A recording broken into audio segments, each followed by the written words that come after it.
Welcome to 360 Tamil. இப்போ நம்ம ரோன்கினி பவன் அப்படின்ற ஒரு வெப் சீரிஸோட எக்ஸ்பிளனேஷன் பத்தி தான் பார்த்துட்டு இருக்கோம். இது ஒரு பக்கவான பெங்காலி சஸ்பென்ஸ் த்ரில்லர் வெப் சீரிஸ்னு சொல்லலாம். ஃபர்ஸ்ட் பார்ட்ட பார்த்துட்டு நிறைய பேர் இது ரீமேக் சீரிஸ்னு சொல்றீங்க. ஆமா, ஐயனமணின்னு கன்னடத்துல ஒரு வெப் சீரிஸ் வெளியாச்சு, அதோட ரீமேக்கா தான் இது இருக்கும். ஆனா ரீமேக்கா இருந்தாலும் சரி, கிளைமேக்ஸ்ல நிறைய போர்ஷன் மாத்தி இருப்பாங்க. உண்மையாலேயே ஐயனமணியை விட இந்த பெங்காலி வெப் சீரிஸ் தான் சூப்பரா இருந்தது.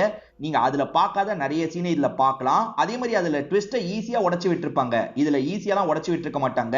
ரொம்ப சாமர்த்தியமா அந்த ட்விஸ்ட்டை ரிவீல் பண்ணிருப்பாங்க. எனக்கு என்னமோ இது ரொம்ப டிஃப்ரெண்டா தான் தெரிஞ்சது. செகண்ட் பார்ட்டை பாத்தீங்கன்னா நீங்களும் அதை புரிஞ்சுப்பீங்க. எக்ஸ்பிளனேஷனுக்குள்ள போறதுக்கு முன்னாடி ஃபர்ஸ்ட் பார்ட்டை பார்த்துட்டு வந்துருங்க. அப்பதான் உங்களுக்கு கிளியரா புரியும். பார்த்தவங்க மேற்கொண்டு என்ன நடக்குது அப்படின்றத கண்டினியூ பண்ணுங்க.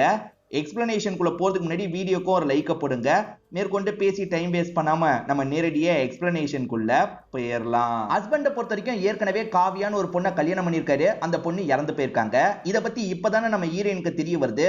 எதுக்காக இதை என்கிட்ட சொல்லவே இல்லைன்ற மாதிரி கோவப்பட்டு இருக்காங்க. உன் பேரண்ட்ஸ்க்கு இந்த விஷயம் தெரியும், உன்கிட்ட உன் பேரண்ட்ஸ் தான் மறைச்சிட்டாங்க, உன் பேரண்ட்ஸ் கிட்ட சொன்னதுக்கு அப்புறம் தான் கல்யாணம் பண்ண அப்படின்ற மாதிரிலாம் இவர் சொல்லிட்டாரு. ஆக்சுவலா அது தெரிஞ்சும் கல்யாணம் பண்ணி வச்சதுக்கு நன்றின்ற மாதிரி இவர் ஸ்டார்டிங்கே சொல்லியிருப்பாரு. பாத்தீங்களா, இந்த விஷயத்த பேரண்ட்ஸ் கிட்ட சொல்லியிருக்காரு. நல்ல மாப்பிள்ளையா இருக்காரு, கட்டி வச்சிடலான்ற மாதிரி தான் பேரண்ட்ஸ் கட்டி வச்சிருப்பாங்க. இப்ப பிரசன்ட்ல நம்ம ஹீரோயின் அம்மாக்கு கால் பண்ணி பேசுறாங்க. ஏமா என்கிட்ட சொல்லலன்ற மாதிரி கேக்குறாங்க.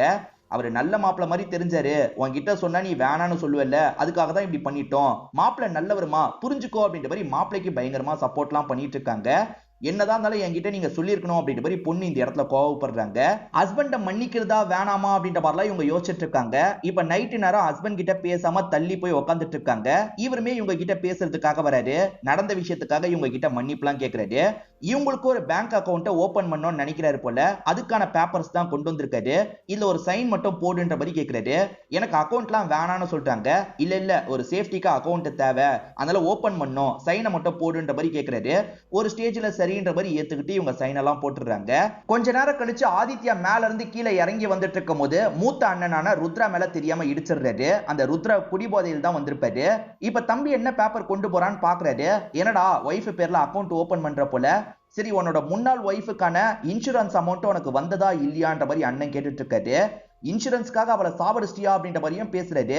டே போதையில வளராத அப்படின்ற மாதிரி இவரும் அண்ணன் கிட்ட சண்டை போடுறாரு.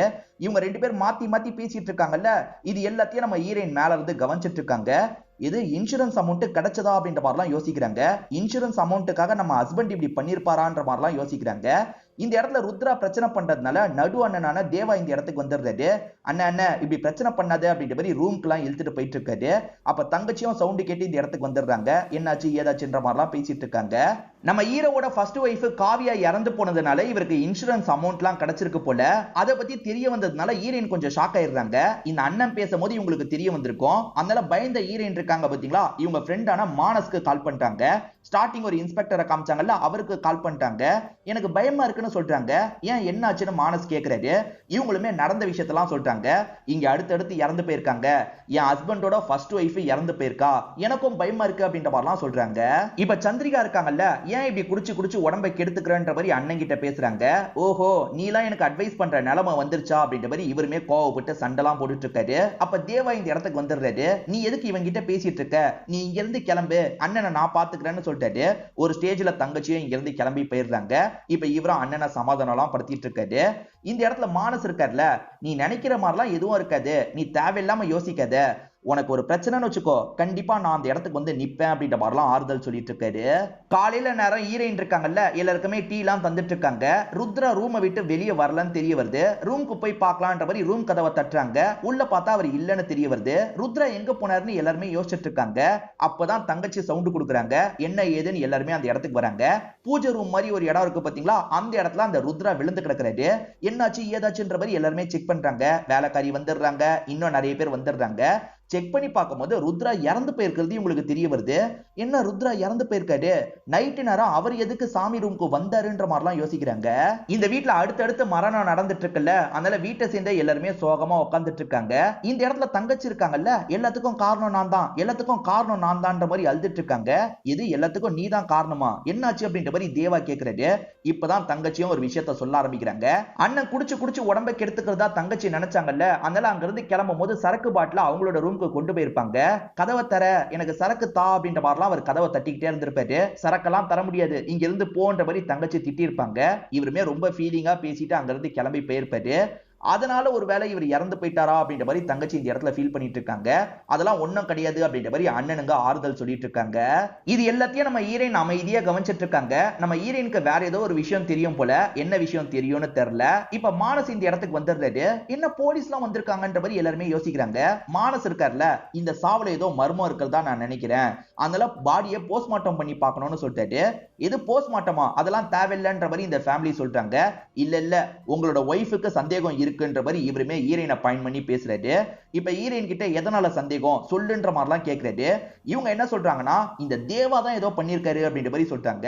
எது நான் பண்ணனா, நான் என்ன பண்ணேன் அப்படின்ற மாதிரி தேவா ஒன்னும் புரியாத மாதிரி கேக்குறாரு. இவங்களுமே நேத்து நைட்டு நடந்த விஷயத்த சொல்றாங்க.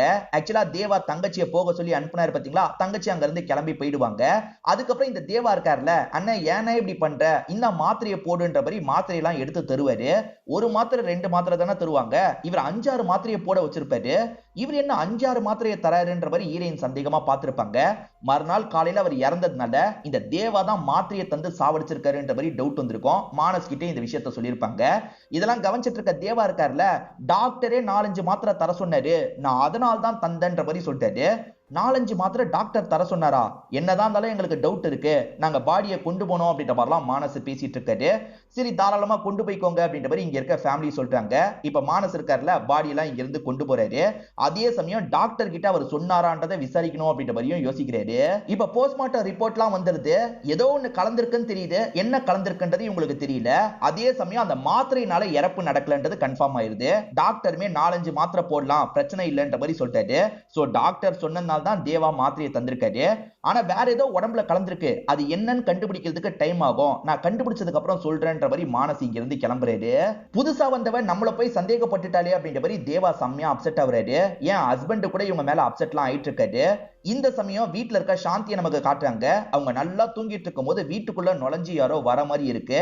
அப்படி வந்த நபர் இருக்கான் பாத்தீங்களா, இவங்களோட கழுத்தை போட்டு நெரிக்க ஆரம்பிக்கிறான். இவங்க வலியால துடிச்சு சட்டுன்னு கத்திக்கிட்டே கண்முழிக்கிறாங்க. கனவா இல்ல நிஜமான்றது தெரியல. இவங்க கத்துன கத்துல சந்திரிகா இருக்காங்கல்ல, இந்த இடத்துக்கு வந்துடுறாங்க.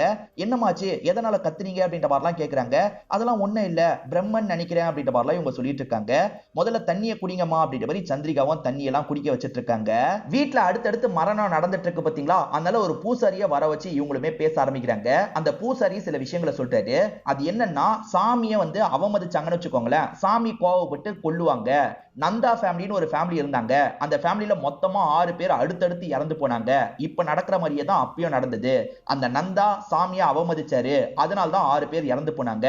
உங்க விஷயத்துல 5 பேர் இப்போ வரைக்கும் இறந்து போயிருக்காங்க, 6ஆவதா யாராவது இறந்து போக கூட வாய்ப்பு இருக்கு, அதனால ரொம்பவே நீங்க கவனமா இருக்கணும்ன்ற மாதிரிலாம் சொல்றாரு. இவர் என்ன சொல்ல வர்றாருன்னா, கடவுள் தான் கோவத்துல இப்படி பண்ணிட்டு இருக்கிறதா சொல்ல வர்றாரு. இவங்க வீட்டுல இது வரைக்கும் ஒவ்வொருத்தரா இறந்து போனாங்கல்ல, அது எல்லாத்தையும் நமக்கு காமிச்சிட்டு இருக்காங்க.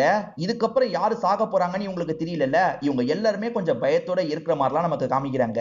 இந்த வீட்டுல இருக்க வேலைக்காரங்களோட பேரு லட்சுமின்னு சொன்ன பாத்தீங்களா, அவங்க டீ எல்லாம் ரெடி பண்ணிட்டு இருக்காங்க. எதையோ யோசிச்சுக்கிட்டே தான் டீ எல்லாம் ரெடி பண்ணிட்டு இருக்காங்க. இப்பதான் பாஸ்ட்ல நடந்த விஷயத்தை காட்டுறாங்க. பாஸ்ட்ல ஒரு சின்ன பொண்ணை காட்டுவாங்கல்ல, அது லட்சுமியா என்னன்னு கிளியரா தெரியல. ஏன்னா அந்த பொண்ணுமே இப்ப டீயை தான் ரெடி பண்ணிட்டு இருக்கா.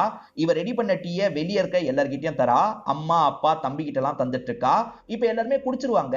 அதை குடிச்ச கொஞ்ச நேரத்துல அம்மாவோட உடம்புக்குள்ள ஏதோ ஒரு மாற்றம் ஏற்பட ஆரம்பிக்குது. அம்மா பயங்கரமா இரும்பிட்டு இருக்காங்க. இப்ப அப்பாவும் தம்பியும் என்னாச்சு ஏதாச்சுன்னு அம்மாக்கு பக்கத்துல போய் பார்த்துட்டு இருக்காங்க. அம்மா வாயில இருந்து நிறைய தள்ளிட்டு இருக்கு. இவங்களாம் இவ்வளவு பதட்டமா பார்த்துட்டு இருக்காங்கல்ல, ஆனா இந்த பொண்ணு சாதாரணமா பார்த்துட்டு இருக்கா. இந்த பொண்ணு தான் கொடுத்த டீல எதையோ கலந்திருக்கா போல. லைட்டா ஸ்மைல் வேற பண்ற மாதிரி நமக்கு காட்டுறாங்க.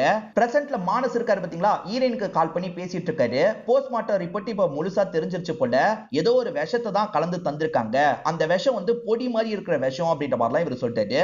இன்னும் விஷத்தை பத்தி கொஞ்ச நேரத்துல எனக்கு டீடைல் கிடைச்சிரும், நான் சொல்றேன்ற மாதிரிலாம் இவர் பேசிட்டு இருக்காரு. இந்த மாதிரிலாம் இவங்க பேசிட்டு இருக்கும் போது அந்த வேலைக்காரி இருக்காங்கல்ல, ஏதோ பவுடரை அந்த டீல கலந்துட்டு இருக்காங்க. சோ வேலைக்காரி தான் பாஸ்ட்ல காமிச்சா அந்த பொண்ணு போல. இப்ப வேலைக்காரி இருக்காங்கல்ல, எல்லாருக்குமே டீ எல்லாம் தரலான்ற மாதிரி யோசிக்கிறாங்க. குறிப்பா நம்ம ஹீரோயினுக்கு தரதுக்காக வந்துட்டு இருக்காங்க. ஹீரோயினை கூப்பிட்டுக்கிட்டே தான் ஹீரோயினோட ரூம் கிட்ட வராங்க. ஹீரோயின் போன்ல பேசிட்டு இருக்காங்கல்ல, அப்படியே வாங்கி அந்த டீ எல்லாம் குடிக்க ஆரம்பிக்கிறாங்க. சீக்கிரமா அது என்ன மாதிரியான பவுடர்ன்றதை கண்டுபிடி அப்படின்ற மாதிரிலாம் மானஸ் கிட்ட சொல்றாங்க. இப்படி பேசிட்டு இருக்கும்போது இருமல் பயங்கரமா வருது. இவர் என்னாச்சு ஏதாச்சுன்னு கேக்குறாரு. இப்ப இரும்பிட்டு இருந்தவங்க பொத்துன்னு கீழே விழுந்துடுறாங்க. இவங்களுக்கு ஏதோ பிரச்சனை அப்படின்றது அவருக்கு தெரிஞ்சு அங்க இருந்து கிளம்ப ஆரம்பிக்கிறாரு. இவங்களுக்கு என்ன பிரச்சனை ஆச்சுன்னு தெரியல, படுக்க வச்சிருக்காங்க. என்னாச்சு ஏதாச்சு அப்படின்ற மாதிரி எல்லாருமே கூட இருந்து பார்த்துட்டு இருக்காங்க. அப்ப மானஸ் இருக்கார்ல, இந்த இடத்துக்கே வந்துடுறாரு. மானஸ் இது யாரோட வேலைன்றத சொல்றாரு. அதாவது அந்த வேலைக்கார லேடியோட வேலை தான். ஏன்னா அந்த லேடி தான் வந்து டீயை தந்தாங்க, அந்த டீல தான் எதையோ கலந்துருக்காங்க போல அப்படின்ற மாதிரிலாம் மானஸ் சொல்லிட்டு இருக்காரு. அந்த வேலைக்காரி எங்கன்னு கேக்குறாரு. அந்த வேலைக்காரி வீட்டை விட்டு ஓடி போனதை நான் பார்த்தேன்ற மாதிரி டிரைவர் சொல்றான். அதாவது இந்த வீட்டுல டிரைவிங் வேலை பார்க்கறதுக்காக ஒருத்தன் இருக்கான் பாத்தீங்களா, அவன் சொல்றான். சோ அந்த லேடி தான் விஷத்தை கலந்து தந்திருக்காங்க, இங்க இருந்து தப்பிச்சு ஓடி இருக்காங்க அப்படின்றது இவங்களுக்கு தெரிய வருது. இன்னும் ஈரேன் முழிக்காம இருக்காங்கல்ல, ஈரேன் கண் முழிச்சா ஈரேன் மூலியமா நமக்கு விஷயம் தெரியும் அப்படின்ற மாதிரிலாம் யோசிக்கிறாங்க. அது வரைக்கும் அந்த வேலைக்காரி எங்க இருக்கான்றதை நம்ம தேடி கண்டுபிடிக்கணும் அப்படின்ற மாதிரி இவங்களுக்குள்ள பேசிட்டு இருக்காங்க. இப்ப அப்படியே பாஸ்ட்ல நடந்த விஷயத்தை நமக்கு காட்டுறாங்க. பாஸ்ட்ல ஒரு பொண்ணை காட்டுவாங்கல்ல, அந்த பொண்ணு கிட்ட ஒரு பொம்மை இருக்கும். அந்த பொம்மையை வச்சுதான் எப்பவுமே இந்த பொண்ணு விளையாடிட்டு இருப்பா. இப்ப ராஜா மாதிரி வேஷம் போட்டு சின்ன பசங்க கிட்ட இவ பேசிட்டு இருக்கா. அப்ப தம்பி கரெக்டா இந்த இடத்துக்கு வந்துடுறான். இவ சந்தோஷமா இருந்தாலே தம்பிக்கு பிடிக்காது போல. தம்பி என்ன பண்றானா, அக்காவோட பொம்மையை கீழே போட்டு உடைச்சிடுறான். இதுக்கப்புறம் எப்படி விளையாடுவன்ற மாதிரிலாம் கிண்டல் பண்ணிட்டு போறான். அந்த பொம்மையை பத்தி இவங்க பயங்கரமா ஃபீல் பண்றாங்க. தம்பி இப்படிலாம் பண்ணிட்டு இருக்கானேன்ற கோவத்துல தான் இவங்க அம்மாக்கு டீல எதையோ கலந்து தந்திருக்காங்க போல. பிரசன்ட்ல லட்சுமி இருக்காங்கல்ல, காட்டு பகுதியில ஓடிட்டு இருக்காங்க. அப்ப இந்த ஃபேமிலியை சேர்ந்தவங்க லட்சுமியை லாக் பண்ணி வீட்டுக்கு கூட்டு வந்துட்டு இருக்காங்க. அதே சமயம் ஈரேன் கொஞ்சம் கொஞ்சமா சரியாவுறாங்க போல. இப்ப கண் முழிச்சிடுறாங்க. வேலைக்காரியை புடிச்சாச்சு அப்படின்ற மாதிரி ஆளுங்க கூட்டு வந்துட்டு இருக்காங்க. அப்ப முழிச்ச ஈரேன் இருக்காங்கல்ல, அவ மேல எந்த தப்பும் இல்ல, சொல்ல போனா அவ தான் என்ன காப்பாத்தினா அப்படின்ற மாதிரி ஒரு விஷயத்த சொல்றாங்க. இங்கதான் ஒரு ட்விஸ்ட் ரிவீல் ஆகுது. ஆக்சுவலா இவங்க விழுந்து கிடக்கும் போது அந்த வேலைக்காரி தான் என்னாச்சு ஏதாச்சுன்னு முதல்ல பாக்குறதுக்காக வந்திருப்பாங்க. இவங்களுக்கு ஏதோ பிரச்சனைன்றது அந்த வேலைக்காரிக்கு புரிஞ்சிருது. மருந்து மாதிரி ஒண்ணு இருக்கும். அந்த மருந்துக்கான செடி வீட்டுல கொஞ்சம் தான் இருக்கும். அதை கலந்து இவங்களுமே இவங்களுக்கு தந்திருப்பாங்க. இன்னமும் அந்த செடி தேவைப்படுது. அதை பறிக்கிறதுக்கு காட்டு பகுதிக்கு தான் போனோன்ற மாதிரி இவங்க இங்க இருந்து ஓடி இருப்பாங்க. இவங்க வீட்டை விட்டு ஓடி போறாங்கன்ற மாதிரி அந்த டிரைவர் தப்பா புரிஞ்சிருப்பாரு. ஆனா இவங்க வீட்டை விட்டு தப்பிச்சு ஓடி போல, அந்த மருந்து எடுக்கிறதுக்காக தான் ஓடி போயிருப்பாங்க. பொதுவா விஷத்தை நம்ம குடிச்சிட்டா அதை வெளியே எடுக்கிறதுக்கு ஒரு மருந்து இருக்கும்ல, அந்த மாதிரி பேசிக்கான ஒரு மருந்து தான் இவங்க தந்து காப்பாத்திருக்காங்கன்னு தெரிய வருது. சோ இவங்க இந்த விஷயத்தை பண்ணலனா விஷத்தை கலந்து தந்தது யாருன்ற ஒரு கேள்வி இருக்குல்ல, மானஸ்மே நீ கவனமா இருன்ற மாதிரி ஈரேனுக்கு ஆறுதல்லாம் சொல்லிட்டு இங்க இருந்து கிளம்பிடுறாரு. இப்ப ஈரேன் தூங்கி கண்முழிக்கும் போது பக்கத்துல ஹஸ்பண்ட் உட்காந்துட்டு இருக்காரு. அதாவது இவங்க பாதுகாப்புக்காக ஹஸ்பண்ட் உட்காந்துட்டு இருக்காரு. இவங்களுக்கு ஹஸ்பண்ட் மேலேயே டவுட் இருக்கு. ஏன்னா ஹஸ்பண்ட் வேணும்ட்டே அவளை சாவடிச்சு அவ மூலியமா ஒரு அமௌண்ட்டை பார்த்துட்டு இப்ப நம்ம மூலியமா ஒரு அமௌண்ட்டை பார்க்க போறாரு போல அப்படின்ற மாதிரிலாம் யோசிக்கிறாங்க. கொஞ்சம் சந்தேக கண்ணோட்டத்தோட தான் அவரை பாக்குறாங்க. இப்பதான் வீட்டுல ஒரு பிரச்சனை போயிட்டு இருக்கிறது தெரியுது. சந்திரிகான ஒரு தங்கச்சி இருக்காங்கல்ல, அந்த தங்கச்சியை பொறுத்த வரைக்கும் டிரைவரை லவ் பண்றாங்கன்னு தெரிய வருது. அந்த டிரைவர் கூட நான் ஓடி போக போறேன்ற மாதிரி சொல்லிட்டு இருக்காங்க. அதாவது இவங்க லவ்வை ஏத்துக்க மாட்டாங்கன்னு தெரிஞ்சுதான் அப்படி சொல்றாங்க. டிரைவரை பொறுத்த வரைக்கும் வேற கேஸ்ட சேர்ந்தவரா இருப்பாரு. நான் அவர் கூட தான் வாழ போறேன், எப்படியோ இந்த லவ்வுக்கு நீங்க சம்மதிக்க மாட்டீங்க, இதை தாண்டி இந்த வீட்டுல அடுத்தடுத்து மரணம் நடந்துகிட்டே இருக்கு, எனக்கும் ரொம்ப பயமா இருக்கு, இதுக்கப்புறம் நான் எதுக்கு இந்த வீட்டுல இருக்கணும், போக போறேன்ற மாதிரிலாம் சொல்றாங்க. அண்ணனுங்க எவ்வளவோ அட்வைஸ் பண்றாங்க, ஆனா இவங்க கேட்க மாட்டாங்க. கண்டிப்பா நான் அவர் கூட தான் போக போறேன்ற மாதிரி அடம் பிடிச்சிட்டு இருக்காங்க. ஒரு ஸ்டேஜ்ல சந்திரிகா இங்க இருந்து கிளம்பி போயிடுறாங்க. இப்ப நம்ம ஈரேன் இருக்காங்கல்ல, சாமிக்கு பூஜை பண்றதுக்காக வராங்க. சாமிக்கு ஒரு மாலை போட்டிருக்கோம். அதுல இருக்க பூவோட ஸ்மெல்லு இவங்க ஏற்கனவே பார்த்த மாதிரியே தோணுது. அதாவது அந்த வேலைக்காரி ஒரு டீயை தந்துட்டு போனாங்கல்ல, அந்த டீல இருந்தும் இதே மாதிரி ஒரு ஸ்மெல் தான் வந்திருக்கும். இந்த பூவோட ஸ்மெல்லும் அன்னைக்கு நம்ம குடிச்ச ஸ்மெல்லும் ஒரே மாதிரி இருக்கேன்னு யோசிக்கிறாங்க. இப்ப வெளியே வந்து அந்த பூவெல்லாம் பார்த்துட்டு இருக்காங்க. இந்த பூல ஏதோ பிரச்சனை இருக்கு போலன்ற மாதிரிலாம் யோசிக்கிறாங்க. அப்போ ஒரு நபர் இந்த இடத்துக்கு வராரு. அவர் ஹஸ்பண்டை பார்க்கறதுக்காக தான் வந்திருக்காரு. ஹஸ்பண்ட் இவங்க பேர்லயும் ஒரு இன்சூரன்ஸ் எடுத்திருக்காரு போல, அதுக்கான ஃபார்மாலிட்டி எல்லாம் பண்றதுக்காக தான் வந்திருக்கன்ற மாதிரி சொல்லிட்டாரு. இதனால இவங்களுக்கு ஹஸ்பண்ட் மேல டவுட் அதிகமாகுது. ஏற்கனவே அந்த பொண்ணை சாவடிச்சு இன்சூரன்ஸ் அமௌண்ட் வாங்கிட்டாரு. இப்ப நம்ம பேர்லயும் அக்கௌண்ட் ஓபன் பண்ணிருக்காரு, நம்ம பேர்லயும் இன்சூரன்ஸ் போட்டிருக்காரு, நம்மளையும் சாவடிக்க போறாரு போல. ஹஸ்பண்ட் தான் கலந்திருக்காரு. வேலைக்காரி ரெடி பண்ணும்போது அந்த இடத்துக்கு வந்து ஹஸ்பண்ட் தான் கலந்திருக்காருன்ற மாதிரிலாம் இவங்க யோசிக்கிறாங்க. நைட்டு நேரம் நம்ம ஈரேனோ படுக்கிறதுக்காக பெட் எல்லாம் அரேஞ்ச் பண்ணிட்டு இருக்காங்க. அப்ப வேலைக்காரி வந்து ஏதோ ஒரு பவுடரை தூவிட்டு இருக்காங்க. பூச்செல்லாம் வராம இருக்கிறதுக்காக இந்த பவுடரை தூவாங்க போல. பவுடர்ல இருந்தும் அந்த பூவோட ஸ்மெல் தான் வருது. இது என்ன பவுடர் அப்படின்ற மாதிரி ஈரேன் கேக்குறாங்க. அவசரப்பட்டு வாயில அந்த பவுடரை வச்சிடாதீங்கம்மா, அது ரொம்ப மோசமான பவுடரு. நம்ம வீட்டுக்கு பக்கத்துல ஒரு பூ இருக்குல்ல, அந்த பூ கூட சில விஷயங்கள் எல்லாம் சேர்த்ததுதான் இந்த பவுடரு. இத போட்டோம்னா பூச்சி எதுவுமே வராதுன்னு சொல்லிட்டாங்க. சோ இது விஷமாவும் செயல்படும் அப்படின்றது இவங்களுக்கு தெரிஞ்சிருது. இத பத்திலாம் மானஸ் கிட்ட டிஸ்கஸ் பண்றாங்க. அது வித்தியாசமான விஷம்ன்ற மாதிரி மானஸ் சொன்னார்ல, அது இந்த விஷம் தான் அப்படின்றத இவங்க சொல்றாங்க. சரி நான் அந்த ஆங்கிள் விசாரிக்க சொல்றேன், சீக்கிரமே ரிப்போர்ட் கிடைச்சிரும்ன்ற மாதிரிலாம் சொல்றாரு. இப்ப பாஸ்ட்ல நடந்த விஷயத்தை காட்டுறாங்க. ரெண்டு செல்வந்தர்கள் நடந்து வந்துட்டு இருக்காங்க. அப்ப திருடங்க என்ன பண்றாங்கன்னா இவங்க கிட்ட இருக்க செல்வத்தெல்லாம் திருடணும் அப்படின்ற மாதிரிலாம் ட்ரை பண்ணிட்டு இருக்காங்க. அப்பன்னு பார்த்து லாங்ல இருந்து அம்பெல்லாம் வருது. அந்த அம்பை பாக்குற இந்த திருடங்க தப்பிச்சு இங்க இருந்து ஓட ஆரம்பிச்சிடுறாங்க. அம்பு விட்டது யாருன்னு பாத்தீங்கன்னா பாஸ்ட்ல ஒரு சின்ன பொண்ணை காட்டுவாங்கல்ல, அந்த சின்ன பொண்ணு தான் ஓரளவுக்கு வளர்ந்துருக்காங்க. அந்த சின்ன பொண்ணு தான் காப்பாத்திருக்காங்க. இதனால இந்த செல்வந்தர்கள் இருக்காங்கல்ல, இந்த பொண்ணுக்கு நன்றி எல்லாம் சொல்லிட்டு இருக்காங்க. நம்ம சேர்ந்து போட்டோ எடுத்துக்கலாம்ன்ற மாதிரி சொல்றாங்க. சரின்ற மாதிரி இவங்களுமே போஸ்ட் கொடுக்குறாங்க. சேர்ந்த மாதிரி போட்டோ எல்லாம் எடுக்கிறாங்க. இப்ப பிரசன்ட்ல அந்த போட்டோல இருக்கிறது யாருன்றதை நமக்கு ரிவீல் பண்ணிடுறாங்க. நம்மளுக்கு அந்த பொண்ணு லக்ஷ்மின்ற மாதிரி நம்ப வச்சிருப்பாங்க. உண்மையில லக்ஷ்மி கிடையாது, மாமியாரான சாந்தி தான் இருப்பாங்க. சாந்தியோட சின்ன வயசுல தான் சாந்தி நிறைய கஷ்டப்பட்டிருக்காங்கன்னு தெரிய வருது. இப்ப சாந்திக்கு கார் எடுக்கிற மாதிரி சவுண்ட் கேக்குது. என்னன்னு பார்த்தா ஃபேமிலியை சேர்ந்த எல்லாருமே திருவிழாக்காக கிளம்பிட்டு இருக்காங்க. அத்தை வரலையான்ற மாதிரி ஹீரோயின் கேக்குறாங்க. அம்மாக்கு உடம்பு முடியல, அம்மா வரலன்ற மாதிரி ஹஸ்பண்ட் சொல்லிட்டாரு. எல்லாருமே கிளம்பிட்டு இருக்கிறத இவங்க ஜன்னல் வழியா கவனிக்கிறாங்க. இப்ப இவங்களுமே ஒரு பெட்டியை தேடுறாங்க. அந்த பெட்டி மிஸ் ஆகுது. அந்த பெட்டி எங்க போச்சுன்ற மாதிரி பதட்டமா இவங்க தேடிட்டு இருக்காங்க. என்னத்த இததான் தேடுறீங்களா அப்படின்ற மாதிரி நம்ம ஹீரோயினோட வாய்ஸ் கேக்குது. நம்ம ஹீரோயின் ஃபங்க்ஷனுக்கு போகாம இங்கதான் இருந்திருக்காங்க போல. இது என்ன பெட்டி தெரியுமா? இவங்க ஒரு விஷத்தை கலந்தாங்கல்ல, அந்த விஷத்தை இந்த டப்பால போட்டு தான் வச்சிருப்பாங்க. அந்த டப்பாவை மருமக கண்டுபிடிச்சிட்டா அப்படின்றது சாந்திக்கு தெரிய வருது. சாந்தி இந்த இடத்துல பயங்கரமா ஷாக்லாம் ஆயிட்டு இருக்காங்க. இப்ப சாந்தியோட கண்ணுக்கு தம்பி தெரியறான். அதாவது இவங்க சின்ன பொண்ணா இருக்கும்போது தம்பி இருந்தா பாத்தீங்களா, அந்த தம்பி தான் தெரியறான். இவங்க அன்னைக்கு அம்மாவை சாவடிச்ச மாதிரி மட்டும் காமிச்சாங்கல்ல, அம்மா அப்பா தம்பின்னு 3 பேரையும் தான் சாவடிச்சிருப்பாங்க. என்ன அவங்க 2 பேருக்கு விஷம் கொஞ்சம் லேட்டா செயல்பட்டு இருக்கும். தம்பி பண்ணதெல்லாம் இவங்களோட மனசுல ஆழமா பதிஞ்சிருக்குல்ல. இப்ப தம்பி கற்பனையில தெரியறான். அவ கண்டுபிடிச்சிட்டான்ற மாதிரிலாம் கிண்டல் பண்ணிட்டு இருக்கான். இதை கேட்கிற இவங்களுமே பயங்கரமா ஷாக் ஆகுறாங்க. திரும்பி தம்பி இந்த மாதிரி தொல்லை பண்றது இவங்களுக்கு பிடிக்க மாட்டேங்குது. இப்ப காது வலிக்கிற மாதிரிலாம் இவங்க இந்த இடத்துல பண்ணிட்டு இருக்காங்க. அந்த லக்ஷ்மி தானே டீ போட்ட மாதிரி நமக்கு காமிச்சாங்க. லக்ஷ்மி டீ போடும் போது ஏதோ எடுக்கிறதுக்காக தள்ளி போயிருப்பாங்க. அந்த கேப்ல மாமியார் அந்த இடத்துக்கு வந்து இந்த பவுடரை கலந்திருப்பாங்க. சோ மாமியார் தான் மருமக கதையை முடிக்கணும்ன்றதுக்காக இந்த விஷயத்த பண்ணிருப்பாங்க. ஏன்னா மருமகளுக்கு தான் அவ டீ எடுத்துட்டு போறான்னு தெரிஞ்சுதான் இந்த விஷயத்த பண்ணிருப்பாங்க. எதுக்காகத்தை இப்படி பண்ணீங்க? எல்லாரையும் நீங்க தான் இப்படி பண்ணிருக்கீங்க, ஏன் இப்படி பண்ணீங்க, ஒழுங்கா சொல்லுங்கன்ற மாதிரி இவங்க கோபமா கேக்குறாங்க. இந்த இடத்துல தான் இந்த சாந்தி இருக்காங்கல்ல, ஒவ்வொரு விஷயமா ரிவீல் பண்ண ஆரம்பிக்கிறாங்க. இந்த சாந்தியை பொறுத்த வரைக்கும் எல்லாருமே நம்ம கண்ட்ரோல்ல இருக்கணும் அப்படின்ற மாதிரி நினைக்கிறவங்களா இருப்பாங்க. அதனால தான் ஒவ்வொரு மருமகளா போட்டு தள்ளியிருப்பாங்க.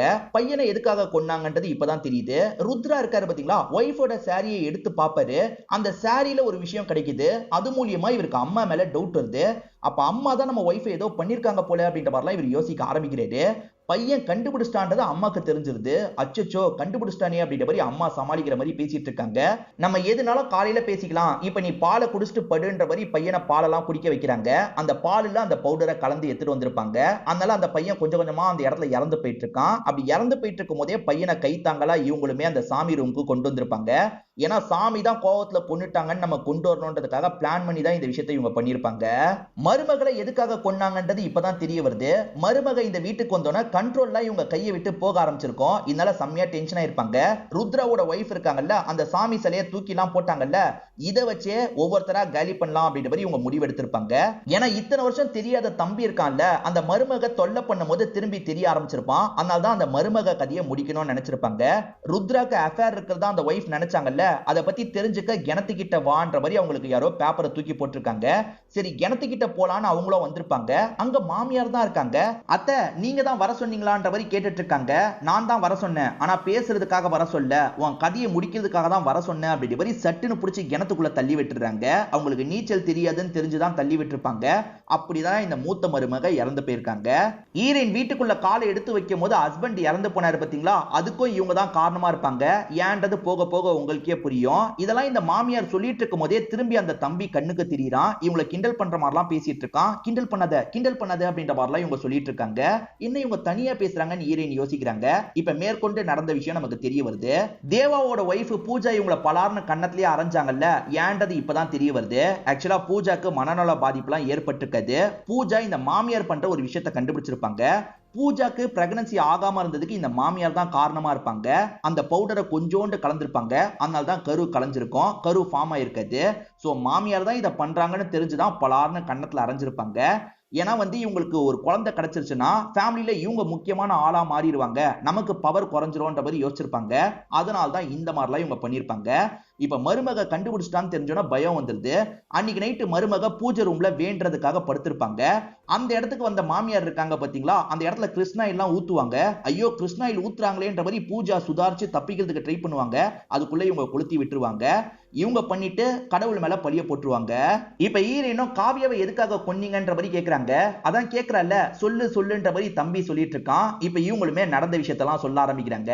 அது என்னன்னா, வீட்டுக்கு வந்த காவியா இருக்காங்கல்ல, அத்தை இதுக்கப்புறம் சாவி என்கிட்டயே இருக்கட்டும் அப்படின்ற மாதிரி சாவியை இவங்க கிட்ட இருந்து வாங்கியிருப்பாங்க. இவங்களுமே நீயே வச்சுக்கோமான்ற மாதிரி பெருந்தன்மையா தந்திருப்பாங்க. ஆனா இவங்களுக்கு உள்ளுக்குள்ள பயங்கரமா ட்ரிகர் ஆயிருக்கும். அதனாலதான் இவங்க என்ன பண்ணுவாங்கன்னா, அந்த இன்கேலரை எடுத்து ஒளிச்சு வச்சிருவாங்க. இன்கேலர் இல்லாம இவ சாவணும்ன்ற மாதிரி முடிவு பண்ணிருப்பாங்க. அன்னைக்கு நைட்டு ஒன்னா இருக்கலாம்னு நினைக்கும் போது இவங்களுக்கு மூச்சு அடைச்சிருக்கும். எல்லாருமே இன்கேலரை தேடும் போது இன்கேலர் கடைசி வரைக்கும் கிடைச்சிருக்காது. சோ மாமியார் தான் திட்டம் போட்டு கதையை முடிச்சிருக்காங்க. மாமியார் இந்த விஷயத்தெல்லாம் பண்ணிட்டு இருக்கிறத ஒரு ஸ்டேஜ்ல மாமனார் கண்டுபிடிச்சிருவாரு. இவ தான் பிளான் போட்டு ஒவ்வொருத்தரா காலி பண்ணிட்டு இருக்கா போல அப்படின்ற மாதிரி யோசிக்கிறாரு. நீ இப்ப பண்றத இதோட நிறுத்திக்கோ, இதுக்கப்புறம் பண்ணனா நான் மனுஷனா இருக்க மாட்டேன் அப்படின்ற மாதிரி உங்களுக்கு வார்னிங்லாம் கொடுக்குறாரு. அன்னைக்கு தான் நம்ம ஹீரோயின் வீட்டுக்கு வர மாதிரி பிளான் இருக்கும். அதுக்கு முன்னாடி ஹஸ்பண்ட் கதையை முடிக்கணும்னு நினைச்சிருப்பாங்க. ஹஸ்பண்டுக்கு அவங்க வரதுக்கு கொஞ்ச நேரம் முன்னாடி டீ தந்திருப்பாங்க. அந்த டீயை குடிச்சதுனால தான் ஹஸ்பண்ட் இறந்து போனாருன்னு இப்பதான் தெரிய வருது. சோ பிளான் பண்ணி தான் எல்லா விஷயத்தையும் பண்ணிருக்காங்க. சின்ன வயசுல இவங்களுக்கு நிறைய விஷயங்கள் நடந்தது பாத்தீங்களா, அந்த கஷ்டத்தினால தான் இவங்க ஃபேமிலி கதையை முடிக்கணும்ன்ற மாதிரி ஃபேமிலியை சேர்ந்த எல்லாரையுமே போட்டு தள்ளியிருப்பாங்க. அதுக்கப்புறம் ஊர் ஊரா மாறி இருப்பாங்க. நம்ம கண்ட்ரோல்ல தான் எல்லாம் இருக்கணும்னு நினைச்சிருப்பாங்க. அந்த கண்ட்ரோல் யாருனால இழக்கப்படுதோ அவங்களோட கதையெல்லாம் முடிச்சிருவாங்க. இப்ப எல்லாமே உனக்கு தெரிஞ்சிருச்சுல, உன் கதையும் முடிக்கிறேன் அப்படின்ற மாதிரி இவங்க கோவமா திரும்பி பாக்குறாங்க. அப்படி திரும்பி பார்க்கும்போது அந்த இடத்துல மருமக இல்ல, சாமி தான் இருக்கு. அப்ப இவ்வளவு நேரம் நம்ம கிட்ட பேசினது சாமியான்ற மாதிரி இவங்க ஷாக் ஆன மாதிரி கொஞ்சம் கொஞ்சமா பின்னாடி வந்து பொத்துன்னு தெரியாம கீழே விழுந்துடுறாங்க. கீழே விழுந்ததுல தலையில பலமா அடிபட்டிருக்கும். கொஞ்சம் கொஞ்சமா இந்த இடத்துல இறக்க ஆரம்பிக்கிறாங்க. இவங்க இவ்வளவு விஷயங்களை பண்ணாங்கல்ல, அதனால கோவப்பட்டு சாமியே வந்து இப்படி பண்ணிட்டாங்கன்ற மாதிரி நமக்கு காட்டுறாங்க. இந்த சமயம் தான் திருவிழாவுக்கு போனவங்க திரும்பி வந்திருப்பாங்க. என்னாச்சு ஏதாச்சுன்ற மாதிரி பக்கத்துல வந்து பார்த்துட்டு இருக்காங்க. அதே சமயம் ஹீரோயினுக்கும் மானஸ்க்கும் என்ன நடந்திருக்கும்ன்றது புரிஞ்சிருது. காரணம் ரிப்போர்ட்ல இந்த பவுடர் தான் இருக்குன்றது தெரிஞ்சிருச்சு. மாமியார் தான் பண்ணிருக்காங்கன்றதும் புரிஞ்சிருது. ஆனா என்ன, மருமக இந்த விஷயத்த பண்ணல, கடவுளே வந்து தண்டிச்சிட்டாங்க அப்படின்ற மாதிரி நமக்கு காட்டுறாங்க. சோ இப்ப அம்மா இறந்து போயிட்டாங்கல்ல, அம்மாக்கான இறுதி சடங்கு வேலை எல்லாம் நடந்துட்டு இருக்கு. அம்மா தான் இதுக்கு பின்னாடி இருக்காங்கன்னு குடும்பத்துல மத்தவங்களுக்கு தெரியாது, நம்ம ஹீரோயினுக்கு மட்டும் தெளிவா தெரியும். இப்ப ஹீரோ இருக்காரு பாத்தீங்களா, இதுக்கப்புறம் இந்த சாவி வாங்கிட்டு தான் இருக்கணும், இந்த குடும்ப பொறுப்பை நீ தான் எடுத்துக்கணும் அப்படின்ற மாதிரிலாம் சொல்லிட்டு இருக்காரு. ஹஸ்பண்ட கெட்டவர் மாதிரி காமிச்சாங்கல்ல, ஹஸ்பண்ட் கெட்டவர்லாம் கிடையாது. நார்மலா இன்சூரன்ஸ் போடுவாங்கல்ல, அந்த மாதிரி தான் போட்டுப்பாரா இருக்கும். இப்ப குடும்பம் இவங்க கண்ட்ரோல்ல வந்துருச்சுல, இவங்க எல்லா விஷயத்தையும் பார்த்து பார்த்து பண்ண ஆரம்பிக்கிறாங்க. மாமியார் எப்பவுமே காலையில பூஜை பண்ணுவாங்கல்ல, இப்ப இவங்க பூஜை எல்லாம் பண்றாங்க. இதோடயே இந்த வெப் சீரிஸோட கதையை முடிச்சிடுறாங்க. கண்டிப்பா இந்த வெப் சீரிஸ் உங்க எல்லாருக்குமே பிடிச்சிருக்கும்னு நம்புறேன். இந்த வீடியோ உங்களுக்கு பிடிச்சிருந்ததுன்னா லைக் பண்ணுங்க, கமெண்ட் பண்ணுங்க, மறக்காம 360 தமிழ் சேனலை சப்ஸ்கிரைப் பண்ணுங்க. தொடர்ச்சியா இந்த மாதிரி வீடியோக்கள் வந்துகிட்டே தான் இருக்கும்.